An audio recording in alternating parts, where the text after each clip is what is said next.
پیشنهاد می‌نمایم که توسط قطعنامه مخصوص سازمان ملل 10 ساله تحکیم صلح به خاطر نسل‌های آینده قبول کرده شود.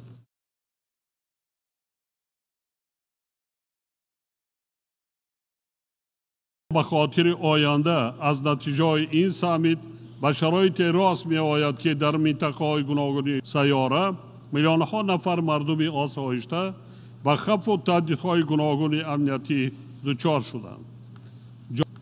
جامعه جهانی می تواند تنها توسط مکالمه و همکاری سازنده در پیدا کردن راه‌های رفع خطرهای معاصر کامیاب گردد. ما در سطح جهانی اندیشیدن تدبیرهای مشترک را با مقصد پرزور کردن همکاری و همیاری برای تأمین امنیت فراگیر مهم می‌شماریم. امروز ما شاهد افزایش نزاع‌ها در مناطق گوناگون جهان هستیم که صدها هزار تلفات جانی را میان اهالی آسایشته در پی دارد.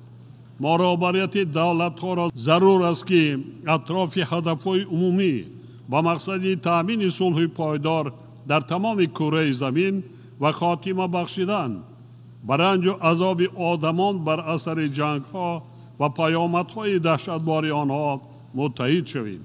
وقتی آن رسید است که ما از اقدام‌های مؤثر برای تقویت نقش اساسی سازمان ملل متحد در حل نزاع‌ها و برقرارسازی صلح و ثبات در سیاره کار بگیریم. در رابطه با این پیشنهاد می‌نمایم که توسط قطعنامه مخصوص سازمان ملل 10 ساله تحکیم صلح به خاطر نسل‌های آینده قبول کرده شود.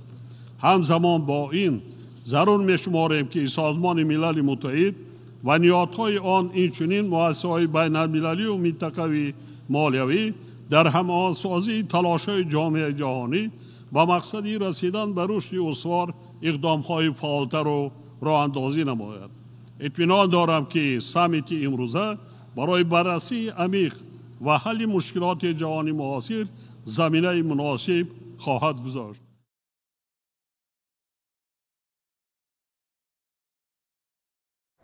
ای دوست بیا سوره توحید سرایم، بی مهر چرایم. آن درد و کدورت همه از سینه زدایم، بر مهر گرایم. این دهر کرای غم و اندوه ندارد، رنج و الم آرد.